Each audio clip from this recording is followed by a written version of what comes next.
kad tu runā ar kādu to raudošo vai to bērnu, ir tās asaras, ka tu jau saproti, ka tur ir niķis, tur ir tas, un tad ir tādas asaras, kas tās dziļās asaras. Es nevaru pateikt, ka man bērns tikko nomira. Es reāli saprotu, man ir 5 minūšu pauze un idiotiskākais, ko es varēju izdarīt. Tā brīdī, protams, saprotu tas, ko es atbildēju, kad izaugs, tad uzzinās.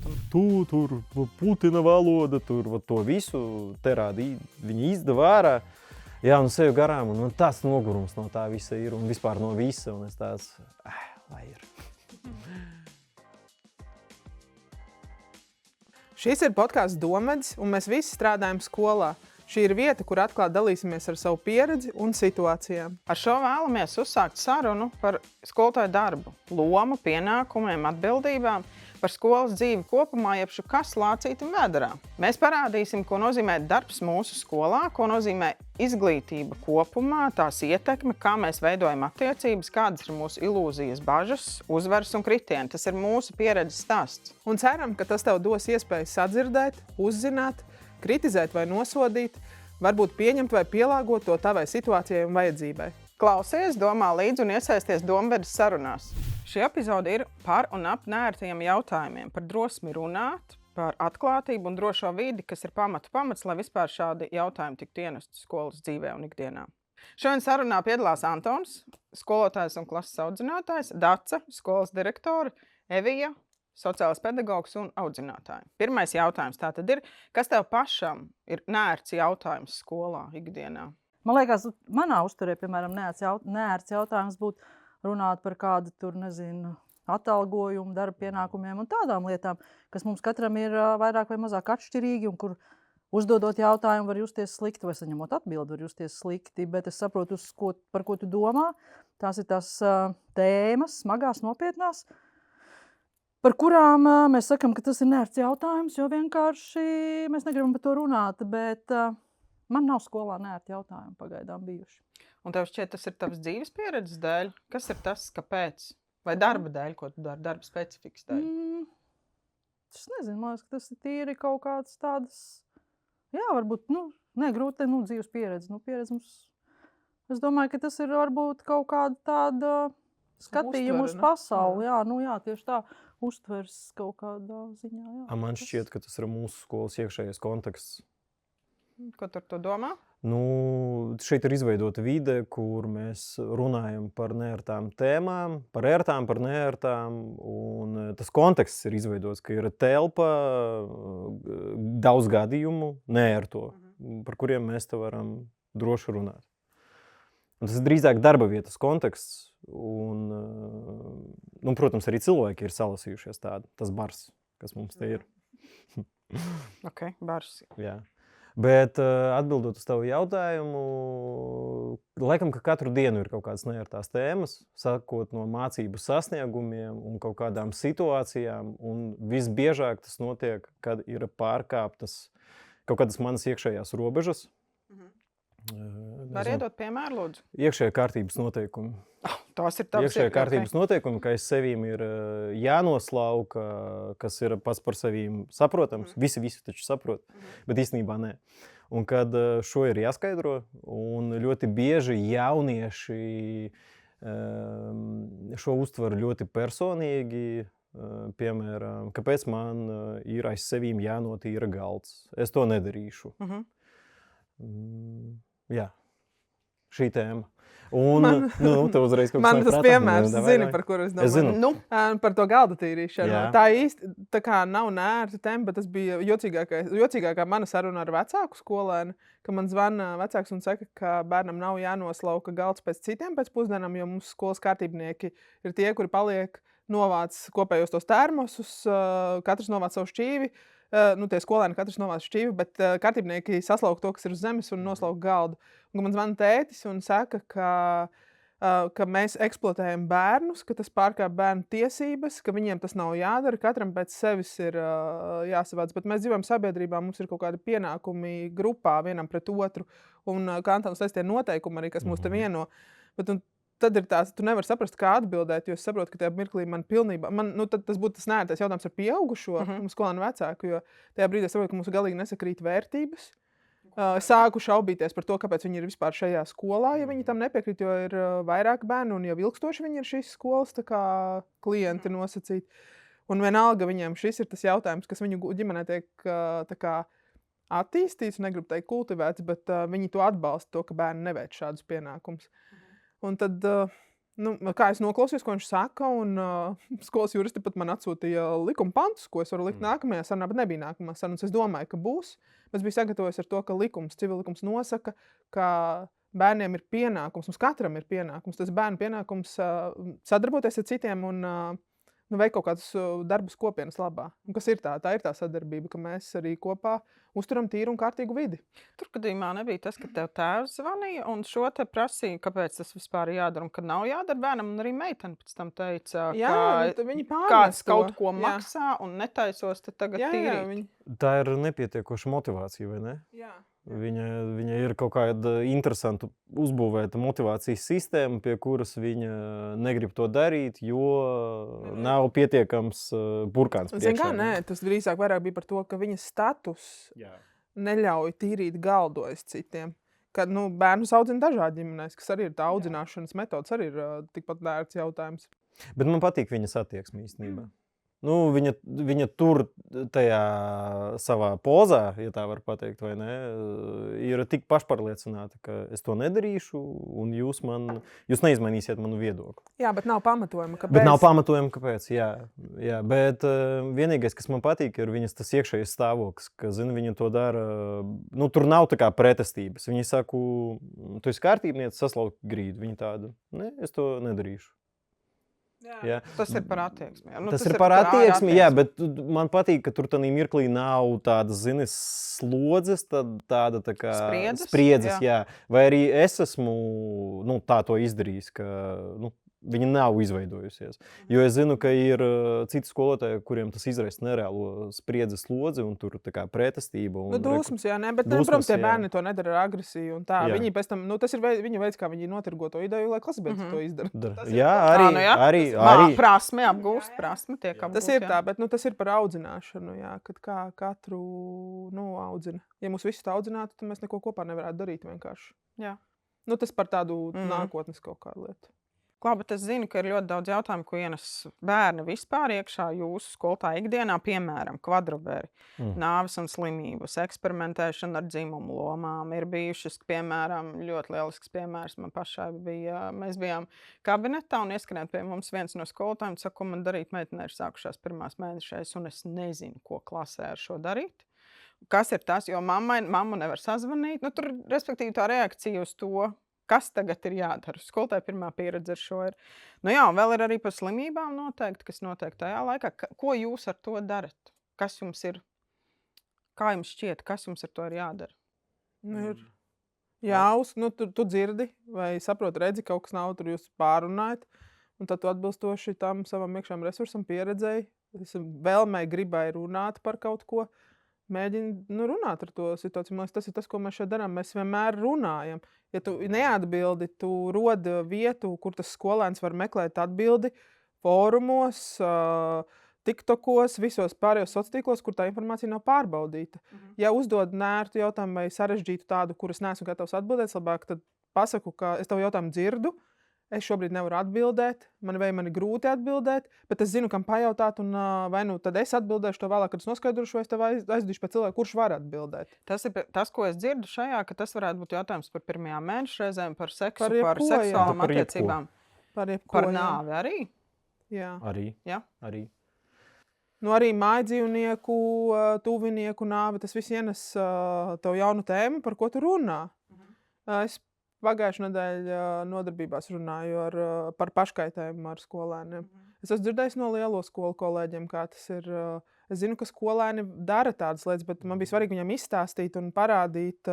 Ir šobrīd ļoti kvalitatīvi resursi izstrādāt un pieejami, ko es kā skolotājs varu atlasīt un piedāvāt skolēnam, lai viņi noskatās kopā ar mani, mēs varam pārunāt un viņiem iedot tādu kvalitatīvu informāciju, kur vērsties, kur meklēt palīdzību, kāpēc to dara. Arī tad, ja tu graizies, piemēram, ka tev ir obligāti jāparūpēs par tām brūcēm, jo tas citādāk novadīs pie infekcijas. Man tas ir jāizstāsta, lai viņi zinātu, kā rīkoties. Protams, ka es nesaku, ka tur es zinu vai es nojaušu, ka tev tur tāda problēma. Es saku tev draugam, lai tu varētu palīdzēt draugam. Viņš jau paņems to informāciju, kas Tu izmanto ir... trešo jā. tā kā personu. Jā. Jā? Nu, tāpēc, ka mums tas ir jādara, ja mēs par to nerunāsim, tad kurš tad to runās? Es labi atceros, tā kā es biju pusaudzis, bija tā Laba un Mana, man liekas, kā avīzes. Un tur bija murgaini jautājumi par to, kā var palikt stāvoklī. Tādas versijas vienkārši fantastiskas.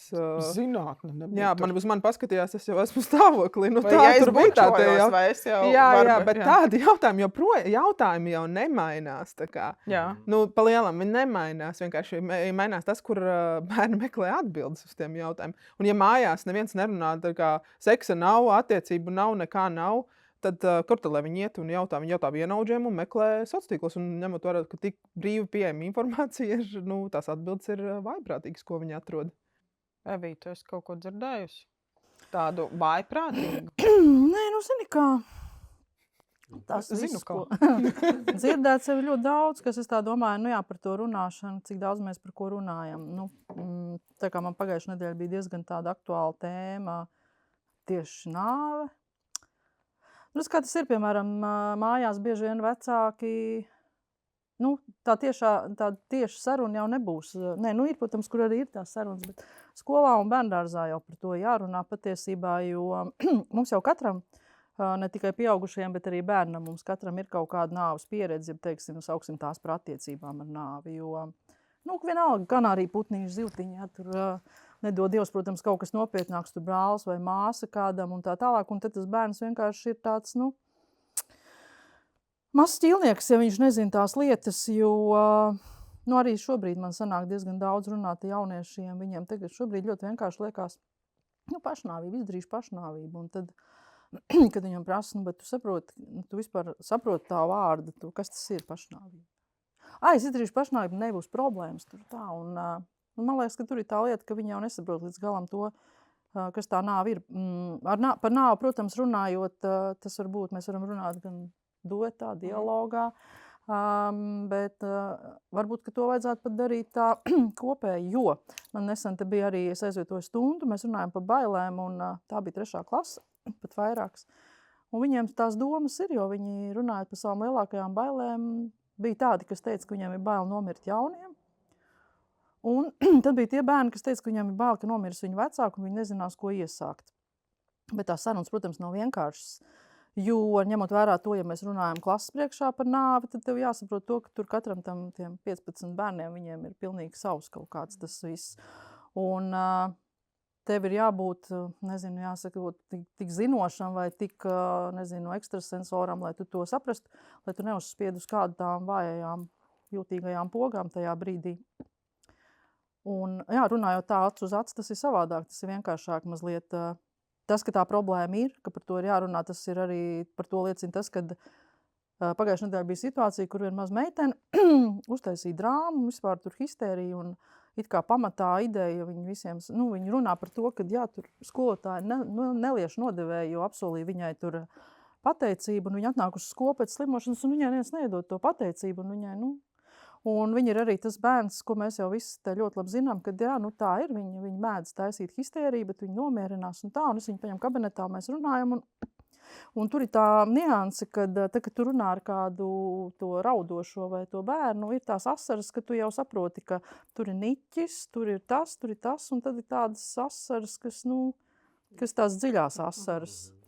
Un beigās mēs viņu runājam un izrādās, ka štruns jau par visām pateicībām un par vispārējo. Viņai vienkārši gribās neizaugt lielai, nebūt pieaugušai.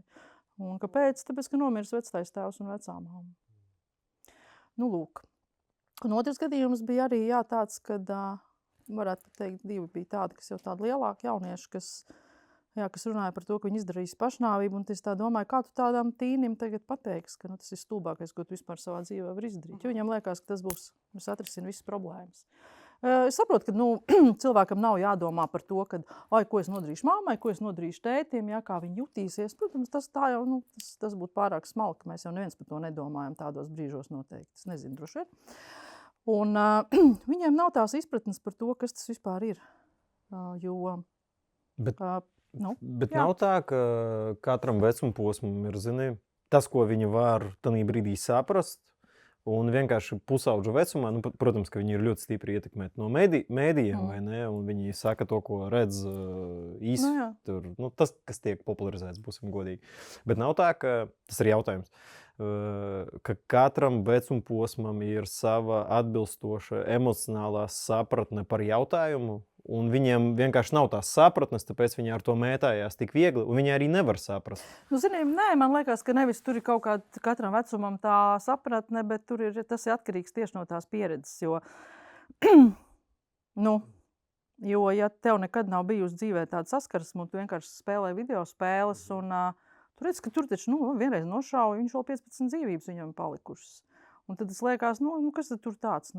Taču būs viss kārtībā. Tādā ziņā mēs ieguvēji tieši tie mazie un lielie cilvēki, kuriem ir kaut kādi bērnībā dzīvnieciņi, kaķīši, sunīši, kas saprot to, ka viņš tagad viņš ir off, vairs nav un nebūs nekad. Un jā, protams, ir ārkārtīgi daudz tādi palīgi materiāli, ko varētu teikt, ir jau ļoti daudz visādas grāmatas, un tagad ir sevišķi ir tik daudz apkārt, kur mēs dzirdam par to, kas notiek pēc tās nāves un tā tālāk. Ģimenēs droši vien cilvēki, kur varbūt tas ir, neteiksim, nerunājot, ka tā kaut kāda reliģiskā pārliecība, bet, ir katrs pieaugušais, jūs arī katrs noteikti, jums ir kaut kāds savs uzskats par to, kas notiek, kā notiek un tā tālāk. Un man liekas, ka jā, tā ir tā pieredze, un tie bērni, kuri, piemēram, ir kaut kāds, nezinu, tur nomiris vecmāmiņā, un tad to var arī, starp citu, just, kad, piemēram, cits par to tēmu runā, viņam viņa ir aktuāli, jo tā vecā māma tur nomirusi kaut kādu gadu atpakaļ, un skaidrs, ka māma tēti stāstījuši, kad viņi tur tev no augšas vēro, un tad viņš man arī prasa. Viņš saka, ko tu viņi tur augšā, kur šodien skaidrs debesis, kur tu viņi tur augšā, kādu mākoņi, jā, apmēram. Tad tas nav slikts variants, ka tā ir izstāstīts, bet, es domāju, ka vairāk tā ir tā tīra pieredze un tas, kā ģimenē ar tiem bērniem runā, bet tas, ka ar viņiem jārunā, un vēl kas ir, man liekas, ka ir jārunā atklāti, tā tiešā tekstā, ko tas vecāks... Kā ar pieaugušajiem, jā, jo viņi patiesībā ārkārtīgi daudz ko saprot un tāda kaut kāda fantāzija tur teikt, aizgāja, tā tur kaut kur nebūt un kaut kāda var būt, kaut kur tu satiksies. Tā ir runā, kas satiekās, kas to lai zina. Jā. bet, es domāju, ka vajag būt atklātiem un par to vajag runāt, nevajag maskēties. Tas ir viens ķīselis, ko tur var sastāstīt cilvēkam. Un es esmu tieši, es atbalstu darbību. Un, kamēr tu runāji, man ienāca prātā, ka es esmu izdomājis veidu, es viņu sauc par gaļas spēlēm. Tās ir tās manas spēles, kur cilvēks var sajust dzīvi. Es pat esmu izdomājis tam nosaukumu. Pirmkārt ir gaļas spēles, otrkārt ir, es to saucu tā kā dzīvības elements, un tās ir spēles. Un tas ir veids, kā tu vari parādīt cilvēkam risku, caur risku tieši. Kad cilvēks riskē, un to var izdarīt tikai reālajā dzīvē, kad tu to dari ar savu ķermeni, kad tu pieskāries pie pārējiem, vai ne, kad apdraud.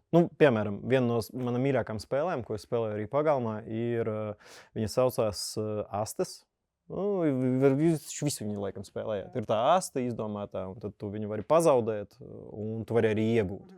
Un tad man ļoti patīk, pirms mēs to spēlējam, es viņiem pasaku, ka jums tagad būs divas iespējas. Jums būs iespēja iegūt, un jums būs iespēja pazaudēt.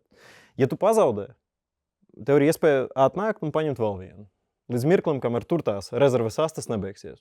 Un tad, kad tu atnāksi pie tām rezerves astēm, un tur vairs nebūs nevienas, un tu sajutīsi, ka viss.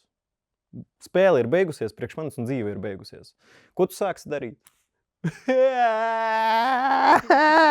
Nē, kāpēc? Šī ir stulba spēle. Piemēram šādi, ja. Un, es to daru auditorijas priekšā, un viņi jautāja, vai tā ir normāla reakcija? Viņi tāda, nē, mēs tā nedarīsim. Es saku, tad kāda ir normāla reakcija? Gaidīt nākamo raundu. Ok, labi, jā, tad te mēs sākam runāt par emociju kontroli. Vai ne? Par to, ka tu kontrolē sevi. Tu esi zaudējis, bet tu esi pieņēmis.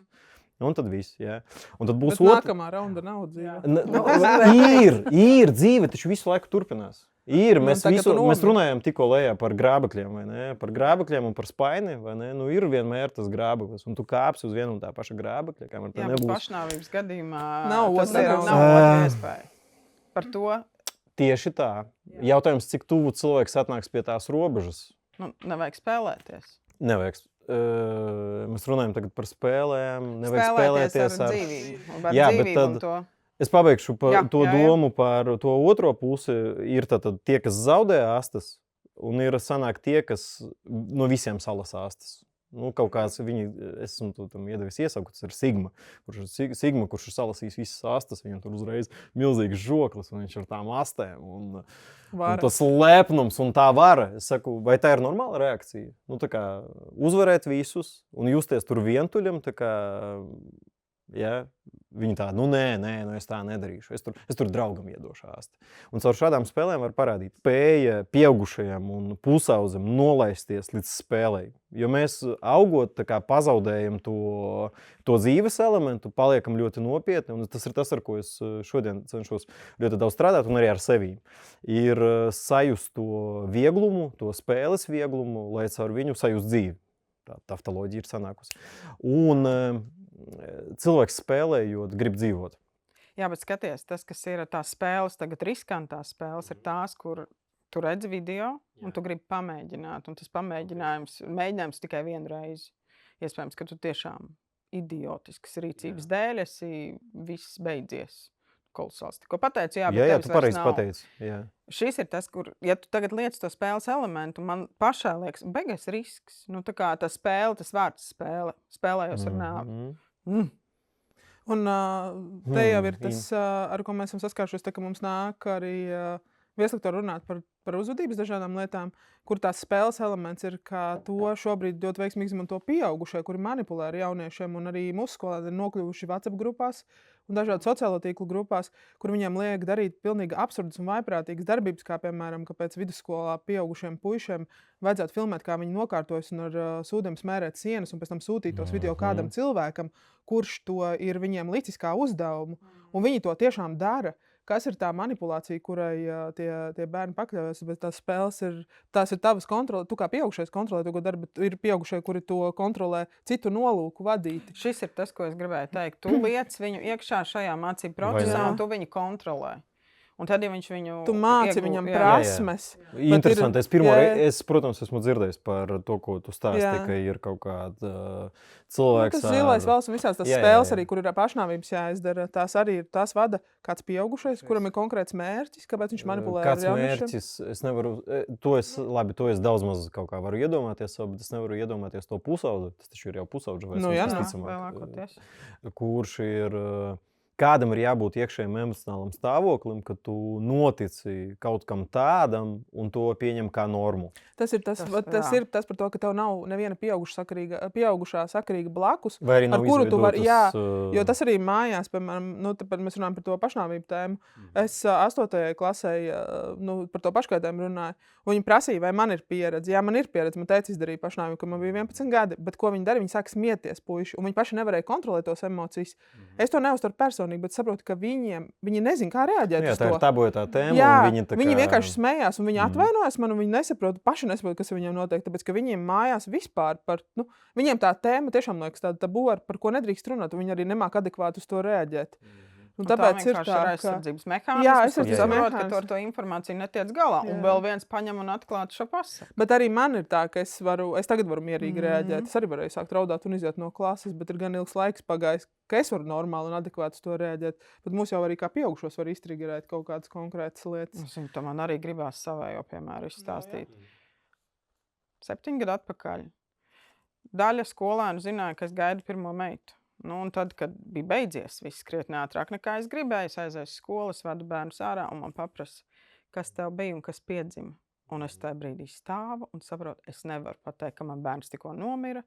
Es reāli saprotu, man ir 5 minūšu pauze un idiotiskākais, ko es varēju izdarīt. Tajā brīdī, protams, saprotu tas, ko es atbildēju, kad izaugs, tad uzzinās. Tu man ģeniāli atbildi bērnam. Bet tā nebija sliktākā atbilde. Jā, es nenoklusēju, es teicu, jā, iespējams, tu vēlāk kaut kad uzzinās. Bet tas bija mans tāds, un tas bija man nērts jautājums, jo tas bija tikko noticis. Sāpīgi, protams. Jo tas bet tas nav tikai man. Es zinu, ka ir vēl vairāk piemēri, kur tajā brīdī kaut kas tev ir noticis ļoti smags, un tas bērns izceļ jautājumu par nāvi. Un ne jau ļaunu nolūku vadīts, tur tā lieta, bet tev ir jāspēj arī normāli reaģēt uz to, tas ir grūti. Es domāju, kāpēc arī, piemēram, ģimenēs par to varbūt nerunā, kāpēc bērniem nav tās zināšanas, kāpēc viņi nezina neko par nāvi, piemēram, jo arī tajā brīdī, kad tajā ģimenē kaut kas tāds notiek, un ka tas mazais radījums ierauga, ka tur mamma raud, visi raud, viņam jau ir neērti prasīt. Vairāk saraudināt. Viņš jūtās slikti. Un viņš neuzdod tos jautājumus, līdz to viņš arī neko neuzzina. Vēl bija labs piemērs. Tur nebija tā, ka neuzzina. Bija tikko salīdzinoši nesen noticis gadījums, kur mammai bija ļoti liels redzams puncis, un bērns arī nomira. Vairs nav. Un tas puika atnāca un to stāstīja. Skaidrs, ka viņam nepietiek ar to, ka mamma un tēvs var mājās izskaidrot. Viņam arī šeit vajadzēja izstāstīt un parunāt. Un viņš atrada cilvēkus, ar ko runāt tajā brīdī. Tie ir tie ir jautājumi, kuriem tajā brīdī par kuriem ir jārunā. Viņus nedrīkst atlikt. Bet tas ir tas, ko tu saki, kad mums ir jāatdzird, vismaz uzklausīt. Uzklausīt, lai viņam nav sajūta, ka viņi ir vieni paši tajā visā, jo tur tik viegli apmaldīties visādā informācijā un cilvēkos, pie kuriem tu vari iet lūgt palīdzību. Liekas, tas ir tas, kas skolotājiem būtu jābūt redzīgam, dzirdīgam, un vismaz, ja tu pats nezini vai nejūti kādu labāk ar to tik galā, tu uzjautā kolēģim, kurš var pārņemt to situāciju, bet ka šim bērnam vajag palīdzību. Un arī vecākiem jādod ziņa, ka skolā ir grūti ar to, vai iedodiet vairāk informāciju. Mums ir bijuši vairāk labi piemēri, kur vecāki padod ziņu un pasaka, ka ir notikusi nelaime, vai ir kāds tikko saslims, vai uzzinājis diagnozi, vai nomirs, vai kas bija par mājdzīvnieku, kurš bija ļoti svarīgs. Arī ir. Tas bija un skaidrs, ka puika vispār bija nost. Un tur ļoti labi vecāki nodeva ziņu, un mēs spējām palīdzēt tajā brīdī tik, cik mēs varējām skolā. Viņam nepietika ar to atbalstu, kas ir mājās, jo tas bija tikko noticis. Tas ir svarīgi, īstenībā tagad arī pēdējie tie notikumi, kas ir, ka tu zini, ka mēs zinām visi kopā, ka tam bērnam ir tur mājās, tur nezinu, tētis saslims vai mamma vai kāds ir aizgājis, un kad ja mēs to informāciju nezinām, tad attiecīgi tajā brīdī, kad ir kaut kādas stundas vai kaut kas, un viņš tur sēž, un viņam varbūt tajā brīdī gribas raudāt, vai viņš kavējās kaut kādās atmiņās, un skolotājs vienkārši nezinot, ko tu sēdi, kas tu nepierakst. Savācies, saņemies, raksti, tev nākošā stundā pārbaudas darbs. Bet tāpat laikā, ja mēs to zinām, un ja mēs visi par to esam viens otru, informējuši, tad mēs attiecīgi varam arī noreaģēt, ļaut būt. Tieši tā. Spēja uzklausīt, pieņemt, un tas ir mans tāds dzīves moto, es cenšos netraumatizēt. Nepadziļināt, neizdarīt sliktāk, un lai tur neizveidojas atkal to vārdu saku, neizveidojas tas saspringums. Ir kur pirmās mēneša reizes, kāds ir nomiris, vienkārši lai pēc tam nebūtu cilvēkam kaut kāds ķīselis galvā dēļ maniem vārdiem. Dēļ tā, ka es kaut kā nepareizi noraspandēju uz kaut ko, un kur jau minēts, kokapstrādes skolotājs bija minēts, nebija. Kaut kas nesanāca. Pirmā viņam kaut kāda tur svilpīte, piemēram. Tur vai būs, vai nebūs. Viņa vai svilpēs, vai nesvilpos. Un tad, ja viņi nesvilpo, tad vajag izdarīt tā, lai viņš pēc laika gribētu atkal viņu uztaisīt un pamēģināt. Un tā ir ar katru jautājumu, man liekas, dzīvē, ka ja tev kaut kas nesanāk un netika tas pieaugušais, tā uzticamā persona, kurai tu tajā brīdī uzticies, tie ir vecāki, skolotāji, ja nepareizi noraspandēt, kaut kā pārspiest, pārāk stipri uzbāzt savu viedokli, nepieņemt, tad cilvēks negribēs to pārdzīvot otro reizi. Baidīsies, izvairīsies, kļūdīsies, ņems vainu uz sevīm un tā tālāk. Jūs, kam runājat, man bija gadījums, ka man audzināmā man pastāstīja par to, ka viņa darīja savu paškaitējumu kaut kad. Un tad es vienkārši uzklausīju, viņa man paskaidroja, kāpēc viņa to darīja, jo viņai bija sarežģīts dzīves posms tajā brīdī, un tad viņai likās, ka tas viņai palīdzēs. Iedos viņai tās sāpes, emocionālas sāpes fiziskajām aizstāvjām. Un es to visu uzklausīju, un tad es jautāju, ko tu dari tagad? Viņa saka, es vienkārši daudz dzēru enerģētiskos dzērienus. Arī tas ir veids, kā tu sevi uzturi augsti emocionāli, vienkārši lai nedomātu par tām sāpēm. Un tagad es tikai viņu vēroju. Cik viņa jūtās labi kolektīvā un visur. Un kopumā šobrīd viss ir labi, bet es laikam saprotu, ka tas ir atlikts jautājums. Un es esmu bezspēcīgs šobrīd. Un iespējams, ka es arī to esmu pieņēmis īstenībā. Ka tā ir tā cilvēka dzīve. Es zinu, ka viņas vecāki par to zina. Un pagaidām tikai vēroju. Bet tas jau ir tas, ko Jā. Es saku, būt blakus, netraucēt, pieņemt. Tas bija arī mans jautājums par vecākiem. Vecāki zina un ir Vecāki zina. iesaistīti. Tas bija tu pirmais, kas šo ziņu nodeva, vai vecāki? Tas bija tev? pirms viņi ir atnākusi. Es tikai zinu jau pēc, un pēc fakta, teiksim, tāds jau noticis pirms gadiem. Jā, bet ir jau arī situācijas, kur skolotājs uzzina pirmais. Jā, bet šeit ir svarīgi, ka mēs kaut kādā brīdī korekti un nelaužot bērnu uzticēšanos vai kaut kādu solījumu, ko mēs esam devuši bērniem par to, cik daudz mēs runāsim, kā mēs informējam vecākus. Tas ir mūsu pienākums un atbildība. Mēs nevaram, zinot informāciju, uzņemties atbildību par kaut kādām tālējošām sekām. Tu vari iedot piemēru, kas no skolas ir bijis? Nē, man ir piemērs ar kaitīgām vielām. Man audzēknis ir atzinies, ka viņš veipo. Tagad jūs arī vienā no raidījumiem par to runājāt, vai ne? Pirmajā ar Kārli. Un tas ir kā viegls atzinums, bet mēs reviju par to runājam. Es esmu tā kā baigi pret kaitīgām vielām. Man ir tur šitā te vispār. Nē, un viss. Tanī brīdī es uzklausīju, un tad viņš man beigās pateica, es to izdarīju. Man nepatika, es to vairāk nekad nedarīšu. Tur bija tāds sižets viņam. Lūdzu, nesaki maniem vecākiem. Jā. Un es viņam apsolīju, ka es neteikšu, māc, ka tu man pateici, labi, ka tu izdarīji tādus secinājumus. Mēs parunājam par to, kāpēc viņš to ir darījis. Tad viņš tur teica, ka tie bija kaut kādi influenceri, tur TikTokā un tādas. Es saku, sižets viņam jau bija izveidots. Tur bija skaidrs, ka viņš to vairāk nedarīs. Skaidrs. Viņam, jā. Es to arī atstāju, un es esmu ticies ar viņa vecākiem. Es, protams, tieši viņiem neteicu, ka viņš to ir darījis. Es tikai esmu teicis, ka man ir aizdomas, ka viņš meklēs augstās emocijas. Viņam ir tas audzēknis, kuram ir un cilvēks vispār personība, kur ir svarīgas visu laiku būt tā kā draivā.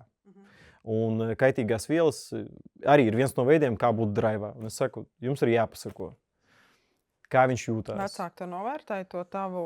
Viņi piekrita, viņi teica, jā, viņš ir tāds, mēs par to zinām. Un es saku, tad mums vajag skatīties, lai viņam ir forši sporta rezultāti, lai viņš lai viņš visu laiku ir atzīts. Lai viņš ir. Un ja viņam kaut kas nesanāca, mēs tik un tā viņam atbalstam. Tev nesanāca šoreiz, bet tev sanāks nākamreiz. Ir jāturpina tā cīņa. Jo pretējā gadījumā ir jau skaidrs, ka viņš lidos lejā. Jā, bet vienalga ir kaut kādos brīžos tā bezspēcības sajūta, tāpēc, ka vecāki zina, es zinu, un mēs runājam ar to, jo visi visu saprot, bet tu jau pa lielam to rīcību jau var veikt tikai tas pats jaunietis bērns. Jā. Un tur nenotiek nekāda tā rīcība. Un tad ir tāda tā kā zaudējuma sajūta bišķiņ. Jo es it kā zinu, es zinu mehānismus, kā viņš varētu sev palīdzēt, bet ja viņš nepieņems lēmumu, ka viņš kaut ko tur grib mainīt, tur ir tā kā... Bet tu tagad runā par lielajiem, tie ir pusauģi. Pusauģi, jā, bet arī, mazajiem, mazie arī tā varbūt kaut kādas paškaitējums jau sākot no ļoti mazā vecuma, kur viņi to zina un veids, viņiem nav nekāda, tā kā tur, man liekas, ka drīz tā barjera, vecuma kaut kāda robeža barjera zudīs, jā, vai viņi ar katru gadu samazinās. Jā, ir tā, ka tu zini, kas notiek, bet ne vecāki, ne skola īsti nevar ietekmēt. Un tad abiem diviem ir bezspēcība gan skolai, gan vecākiem. Jā, un bieži vien var redzēt, ka vecāki vispār ir padevušies jau šo, mēs zinām. Un tad mēs paliekam vienīgi, kas mēģina vēl cīnīties ar to cerību, ka tomēr varbūt, ka mums kaut kas izdodas. Bet, ja tev klasē sēž 9. klases skolēns, un tu skaidri redzi, ka viņš kaut ko ir lietojis, tāpēc, ka skatās šķērēm un smējās balsī un dīvainus tekstus stāsta, bet tu jau nevari pierādīt. Nevar viņam kādu testu uztaisīt, ka viņš ir lietojis kaut ko, bet es redzu, ka mācības sniegums ir ļoti vājš, bet tā rīcība viņam ir neadekvāta. Šis ir ļoti neērts jautājums. Kā man ir, tā kā es redzu, viņam var pajautāt, viņš jau, protams, var atbildēt, ko viņš atbildēja, kad es neko neesmu lietojis. Vecāki saka, jā, mēs zinām, un tas tieši tur arī paliek, bet kas ir tas trakākais, ka tā vielu lietošana tādā vecumā, mēs redzam, kā mācības sniegums krītas ar katru gadu vienkārši, un to nevarēs atjaunot. Pastāv liels risks, ka tā smadzeņu darbība tiks neatgriezeniski, ir jau neatgriezeniski bojāta. Jā, un tur jau tas trakums, un tajā brīdī iestājas tas moments, ka tu reāli neko izdarīt nevari. Jā. Vecāki zina, vecākiem, varbūt pat zināmā mērā liekas tā, labi, papīpēs gan jau beigas. Un tad, kur tad mēs nonākam? Jā, Ko bet mēs mums šeit skolē viņš ir jādabūt cauri pamatizglītībai. Bet es objektīvi redzu, ka mēs to nevaram izdarīt. Tā totāli bezspēcības mums arī sajūta un svarīgi ir, lai dusmas. viņš nesačakarē pārējo kolektīvu. Arī Tas tā ir svarīgi. ietekmē. Man personīgi, ja es satiktu savā klasē, es iespējams arī viņu satikšu. Ja es esmu tagad audzinātais 7. klasē, kur viņi vēl ir... Taustās vēl. Viņi taustās, jā. Un tad es saprotu, ka uz 9. viņi var atnākt, tā kā jau, kā tu minēji, tur varbūt kaut kas nopietnāk. Un tad es preventīvi strādāšu. Jā, mēs jau to darām. Mēs runājam, rādām filmas, pētījumus. Tas jau veipoši un arī daudziem vecākiem liekas, ka tur nekas traks nav. Labi, tagad sāk pamazām. Protams, par cigaretēm ir gadu desmitiem ilgi pētījumi, kur var nolikt pretī, kur skaties, tev būs tāds un tāds sekas. Viņiem šķiet, ka veips nekas tāds nav, bet jau pamazām parādās pētījumi, kur parāda, ka tas ietekmes smadzeņu darbību. Bet tas vēl paies laiks, bet tas jau vairs neko tur nevarēs mainīt tajā brīdī, kad... Jo viņi kādu laiku to būs darījuši. Protams, arī ģimenē tev tur mamma veipo, piemēram. Pakluso, bet viņš to zina. Pat nepakluso. Tas tāda drausmīga situācija redzēt. Bet tā vilkme pamēģināt ir tāda, ka mums ir bijis taču pat uz ielas paņemt to, kas ir zemē.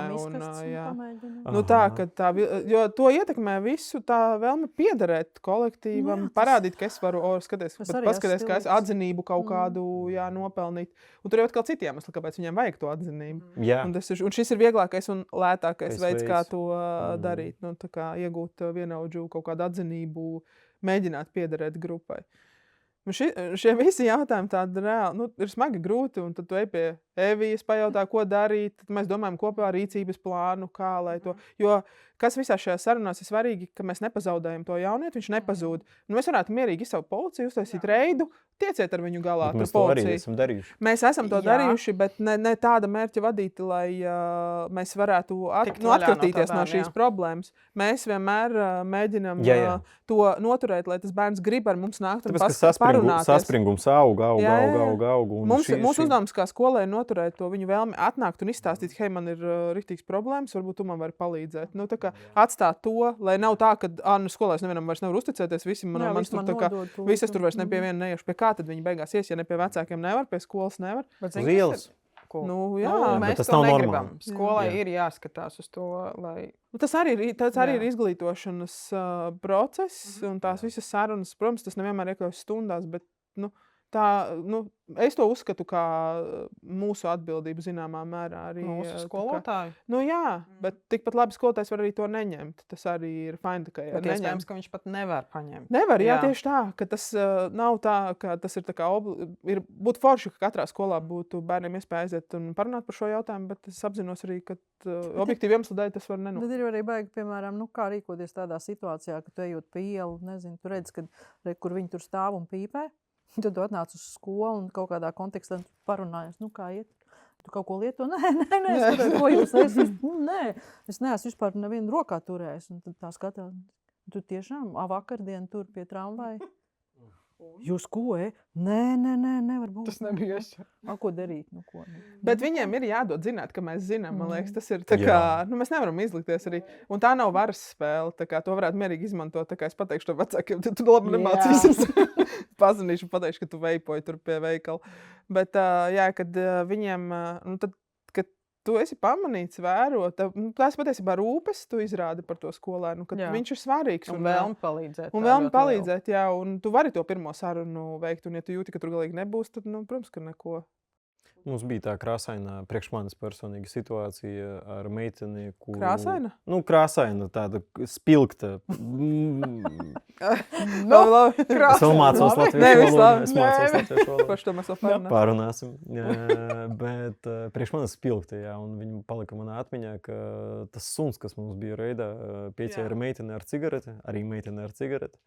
Un ir sanācis tā, ka visa skola par to runāja, visi mana audzināmā klase par to runāja baumu līmenī, bet neviens tieši nezināja, kas tas bija. Un tad mēs ejam, es atceros to dienu, mēs gājām ekskursijā. Un mēs ejam tādā lielā barā 16, un tad, reāli pa artilērijas ielu ejam, runājam par to, un visi man tā kā apkārt, viņi man prasa, kas tas bija, kas es tās? Nē. Un tad viņi kaut kā man izveda uz to, es izpļāpāju, es reāli izpļāpāju. Neizturēju spiedienu. Jā, bet kaut kā gudrāk viņi par maniem laikam ir. Nē, viņi vienkārši bija vairāk. Arī. Uzspieda. Bet tad es sapratu, ka viss. Es izprāpāju, bet tagad vajag viņiem izveidot kontekstu, parunāt, kāpēc tas ir slikti, kāpēc tā ir noticis. Un man bija savi iemesli, es saprotu, ka tā meitene ir sliktā kompānijā. Tas bija mans viedoklis, un es domāju, ka jūs man piekritīsiet, ka tas ir daļa kompānijas, tā ir sliktā ietekme. Mēs par to parunājām, visi man piekrita, un īstenībā pēc šīs sarunas man ir bijuši tie atzinumi ar to manu audzēkni un ar to meiteni, kuru darīja paškaitējumu. Tā kā es redzu, ka tur varbūt bija ielikts tas puzle, ka es to cilvēku neesmu nosodījis, bet vienkārši izskaidroju, izdarīju slikti. Un tad viens no maniem audzēkņiem šo ir izmantojis kā informāciju, lai to cilvēku izceltu. Un apsmiet. Un tad tā meitene pienāca pie manis un teica, par ko viņai vispār cepuri nost, un viņa ir drosmīga, un viņa ir pienākusi pie manis un teikusi, es zinu, ka tu pateici priekš kam tu pateici saviem audzēkņiem, viņi tagad man izsmeja. Es tāds, kurš? Piedod lūdzu, jā, atzinos, vainīgs, kurš? Es ar viņu parunāšu. Tad es parunāju ar to audzēkni, arī tur salikām kaut kā pa plauktiem, saku, klausies, tev tā nav jādara. Tu tādā veidā mēģini sevi izcelt ar to, ka tu nevajag tā darīt. Kaut kā mēs parunājām un viss. Jā. Bet, ja ar to audzēkni, kurš izsmēja, es atrisināju, tad tagad ir tas, kurus man parādījās tāda neliela vainas sajūta. Un mēs pēc tam ļoti forši ar viņu divu tā parunājām.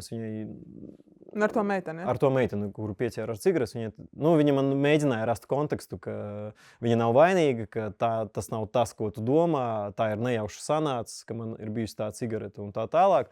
Es viņai teicu, labi, tas ir tava dzīve, un tu jau esi pietiekami pieaugusi, bet es tev reāli novēlu būt brīvai.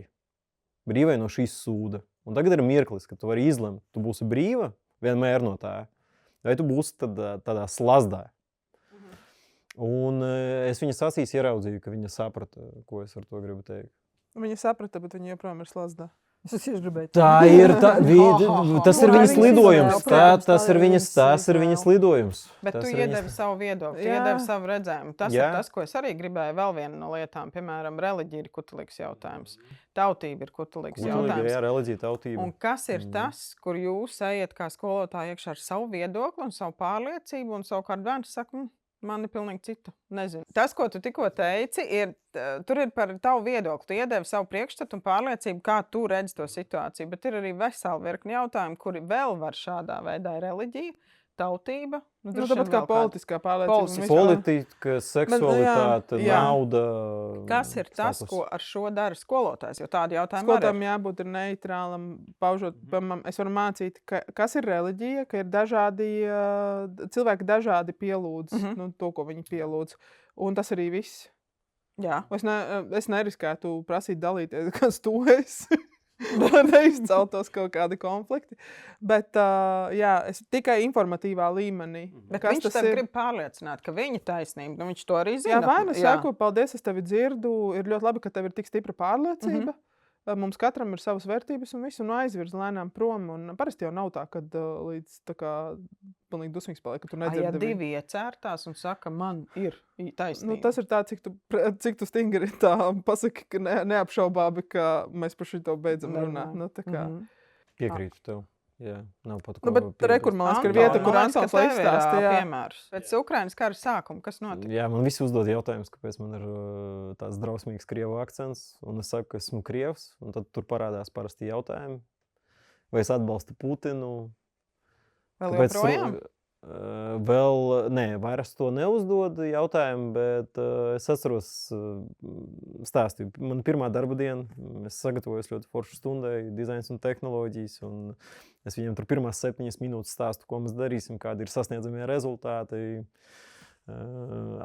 Stāstu, klusums klasē, jo viņi tādu dzīvnieku, kā es redzu pirmo reizi. Dzīvnieku, jā. Jā. Un klausās. Un tad kāds no audzēkņiem prasa, kāpēc tev tāds smieklīgs akcents? Saku, tāds man viņš ir, jo esmu krievs. Un viena meitene paceļās, pienāk pie manis. Tu esi krievs un tu atbalsti Putinu? Jā, un tad man tādā brīdī es tāds, nē. Tas bija nērts jautājums tev tajā brīdī? Nu, tas jautājums bija stulbs un bezjēdzīgs. Viņš bija aizskarošs laikam. Mani viņš aizskarēja. Viņš bija aizskarošs jautājums. Viņš mani aizskara, jo, ja tu Jā. esi krievs, tu neatbalsti to politisko varu, kura ir citā valstī.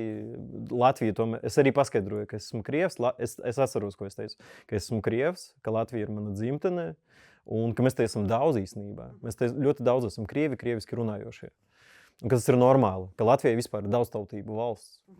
Jā, un vienkārši tajā brīdī, dēļ tā, ka cik sāsināta bija situācija, viņi joprojām īstenībā tagad taču viņi atkal sāsinās. Un vienkārši jauniešiem rodās jautājumi, jo viņi tā kā pārķer to lauku, ka šī ir emocionālā tēma. Bet tas arī mājās tiek. Bija tā, ka vienlīdzības zīme tiek likta. Jā. Putins ir Krievs, ir Putins. Jebkurš krievvalodīgais ir atbildīgs par kāru, apmēram tā. Tas sākums bija tāds. Nu, sākums bija traks, jā. Nekas nav mainījies, man liekas. Ja? Vienkārši viņš mēdījos vairs nav tikās, bet viņš tik tā ir ās. Viņš nekur nav licies šis jautājums. Viņš ir vienkārši arī atlikts. Bet vai viņš nav mazinājies? Tā intensitāte, kādu reaģē, nav mazinājusies? Zini, skolā tagad jau visi mani pazīst 2. gadu, un man šo jautājumu neuzdod, bet es ik pa laikam gaitenī dzirdu, es tikko nesen, burtiski pirms nedēļas, es biju apslimis mazliet drusciņi, temperatūras man nebija, un es drīkstēju nākt uz darbu. Pats sev ieliku to tur kapkānu. Un, jā, bet es par to, ka man nebija tāds stāvoklis, kurā es esmu gatavs tur stāstīt, runāt un skaidrot to, ka saspringuma nav, teiksim tā. Mana misija taču ir stāstīt par to, ka saspringuma nav, ka mēs esam visi dzīvi cilvēki un ka mums savā starpā ir jākomunicē un jādzīvo un jādraudzējās. Tā ir misija. Jā, es eju pa gaiteni un tad 4-klasnieki savā starpā sarunājās, kura viņiem ir svešvaloda, un šobrīd ir izvēle, joprojām pagaidām ir izvēle krievu, franču, Ceturtajam vairs nav. Tad viņi kaut kādu sarunu starp 4. vai 3. tā bija īstenībā. Un tad kāds pasaka, ka es mācos vācu valodu, un kāds pasaka, ka krievu valodu, un tad jā, viena meitene uzsprāga. Viņa tā kā uzsprāga kā multanē, zini, tas nebija tā pa īstam, jā, bet viņa tā uzsprāga kā multanē. Tur Putina valoda, tur to visu terādi, viņa izdeva ārā. Jā, un seju garām, un tas nogurums no tā visa ir, un vispār no visa, un es tāds, lai ir. Bet reizēm nevajag uz to reaģēt. Protams. Jo tur varbūt nemaz nebija situācija, kurā bija jārēģē. Dāma izlaida visu ārā un viss. Jā, bet tik un tā redzi, jautājums ir gaisā. Viņš ir atlikts vienkārši. Tas vienkārši jautājums ir atlikts. Jā, un tas ir arī to, ko ģimenē. Mēs taču pilgti redzam un dzirdam visas politiskās pārliecības jautājumi kaut kādu to visu atnes uz skolu. Klausies, bet kolēģi starpā taču arī ir. Kolēģi starpā arī. Mēs par bērniem. Es velku apakaļ deķīti par bērniem. Ko mēs varam darīt? Bet tas ir arī saistīts. Mēs priekš viņiem arī, viņi taču redz mūsu. Nu jā, mēs esam paraugs viņiem. Mēs viņiem esam paraugs, mēs viņiem esam savi tēli. Viņi taču visu laiku interesējās, kurš tur ar kuru ir kopā. Nu, tur jā, mēs priekš viņiem arī esam tādi vecāku tēli. Pieaugušo cilvēku tēli, pēc kuriem viņi skatās. Kā mēs savstarpēji iedarbojamies, bet arī kā mēs iedarbojamies un kā mēs reaģējam. Vēl te viņi mūs izprovocē citreiz ar kaut kādiem jautājumiem, kur, kā tu reaģēsi, tagad pārbaudi. Tu nereaģē nekā. Viņi citreiz nepasaka, viņi nomanipulē. Bet tas ir tas, ko tad ir jautājums arī par to vidi un skolotājiem. Kā tas, mums vide ir tāda, es teiktu, ka pieņemoša. Mēs esam ļoti dažādi cilvēki. Vai ne? Vai ne? Viņi ir pieņemoši. Ir pieņemoši. Mēs esam dažādi. Mums arī ir bijuši dažādi. Mums arī humors ļoti palīdz pārvarēt situācijas. Un arī bērniem ir, ka tu nezini, ko darīt vai nezini, kā atbildēt. Ja vien tā tēma nav tāda, par nav vēl kaut ko, tad tur nevajadzētu jokot. Bet, ka tu spēji kaut kā mierīgi ar nelielu joku iziet no tās situācijas, bet pēc tam mierīgi aprunāties individuāli vai tu pats sev ar to joku noņem to spriedzi, lai tu būtu gatavs vispār runāt par to. Melnie joki, vai ne? Baltie. Tad drīkst teikt melni. Nērts. Nērts situācija var sanākt, jā. Tad jautājums vēl joprojām, vai skolāņu jautājumi var būt neatbilstoši? Nē, neatbilstoši, man liekas, ka nebūs īstais. Viņi var mani kā pieaugušo nolikt tā situācijā, tas gan. Jā. Bet, lai gan, iespējams, kad ir, kāds ir tavs mindsets kā skolotājiem, ja man ir tā doma, ka es mācu tikai savu mācību priekšmetu, ne skolēnus un neko citu, tad man jebkurš jautājums liksies neatbilstoši, kas ir ārpus jebkuras tēmas. Bet ņemot vērā to, ka tie jautājumi var uzpeldēt jebkurā brīdī un atbilstoši tai pieredzei un tam, ko viņi piedzīvo, bērni, ko piedzīvo mājās vai skolā, viņi nav neatbilstoši. Ja viņam tieši tajā momentā ir jāpajautā, tad viņš ir beidzot sadūšojies pajautāt un nevajadzētu noraidīt to vienīgo iespēju, kad viņš ir tiešām saņēmies, lai pajautātu tev, un pateiktu skaļi, jo ja tu nereaģēsi, tajā brīdī viņš vairs nenāks. Jā. Un tas ir baigais, to nevajadzētu zaudēt to iespēju. Tas, ko es minēju jau pirms tam, kad ja tev nāk un dalās skolēni, un es zinu, ka Evija arī ir vienošanās ar jauniešiem, ka viņi neteiks tālāk, un viņiem šausmīgi svarīgi ir tas, ka tur tiešām tā informācija neaiziet nekur skolā, un neviens pret viņiem to neizmanto.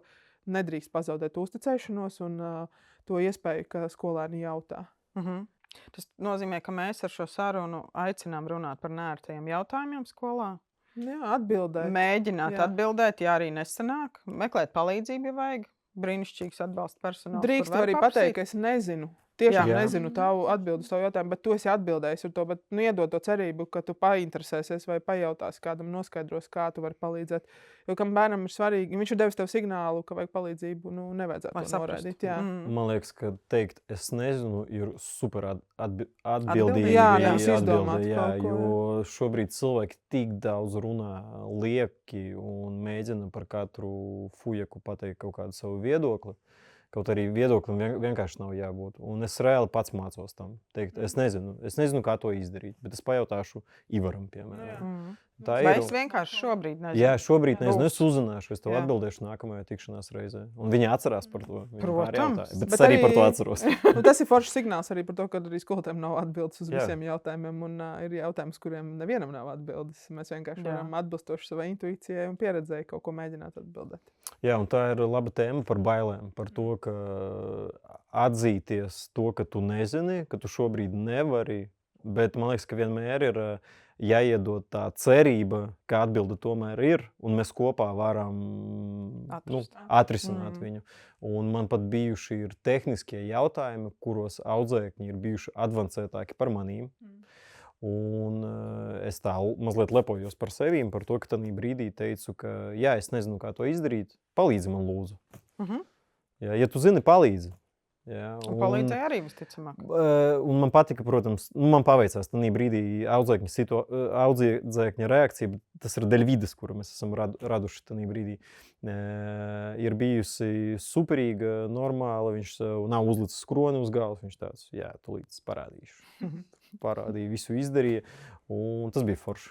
Jā, man liekas, ka skolotājiem nevajadzētu baidīties no tā, ka tu zaudēsi savu autoritāti vai kaut kādu savu to lomu, ka tu nokritīsi no piedestāla, tāpēc, ka tu pateiksi kaut ko, ka tu nezini, vai ja tu atbildēsi no savas pieredzes. Nē, tas tavas akcijas, skolēna akcijas ir riktīgi ceļ. Un tā kā tava spēja atbildēt un būt atklātam, godīgam un izmantot savu pieredzi, tas tevi padara par foršāku, drosmīgāku un labāku skolotāju un cilvēku. Un atbalstu tam skolēnam. Jā.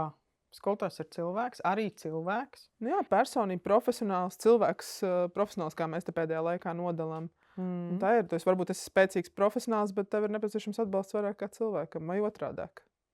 Jā, un tu vari atrast atbalstu. Labā komandā var atrast un var runāt par neērtiem jautājumiem tiem, kas bērniem ir tajā brīdī. Jā. Tu tikko dzirdēji mūsu pieredzi. Ja tu zini kādu skolotāju vai vecāku, kuram tas varētu noderēt, padalies. Mēs labprāt gaidīsim tavus jautājumus, ierosinājumus nākamām tēmām un iespējamos komentārus un turpināsim diskusijas.